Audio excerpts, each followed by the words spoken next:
নিয়ে কাজ করছি। এর সাথে আমরা নতুন করে আবাসন প্রকল্প আমরা শুরু করেছি একটা।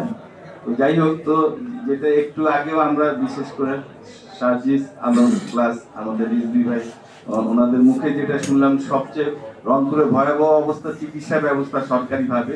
তো আমি বলবো যে বেসরকারিভাবে রংপুর বিভাগে কিন্তু আমরাই একমাত্র এখন এগিয়ে আছি। আমাদের সাধারণ চিকিৎসাগুলির সাথে পাশাপাশি কিছু স্পেশালাইজড আমরা চিকিৎসা ব্যবস্থা এখানে শুরু করেছি।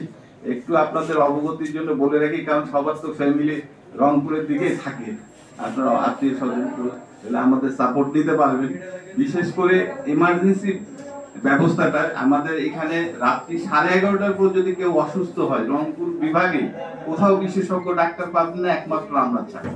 আমাদের এখানে সব ধরনের ব্যবস্থায় আছে, আমরা সেই সাপোর্ট দিতে পারি। এর সাথে আমাদের আইসিইউ, এনআইসিইউ, সিসিইউ, আমাদের নিউরো সার্জারি, ডায়ালাইসিস ইউনিট, বিশেষায়িত ইউনিটগুলির কথা বললাম, এটা আমাদের এখানে আছে এবং আমরা চেষ্টা করতেছি মানসম্পন্ন চিকিৎসা দেওয়ার।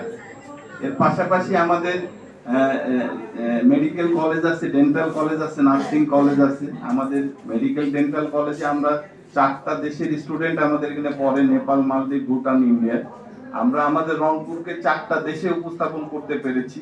এটা আমরা চেষ্টা করছি আরো সামনের দিকে আরো নতুন নতুন দেশে আমরা এটাকে ওইখান থেকে স্টুডেন্ট আনার জন্য। আর পাশাপাশি রংপুরে যেটা হলো পরিকল্পিত কোনো আবাসন প্রকল্প এখন পর্যন্ত নাই।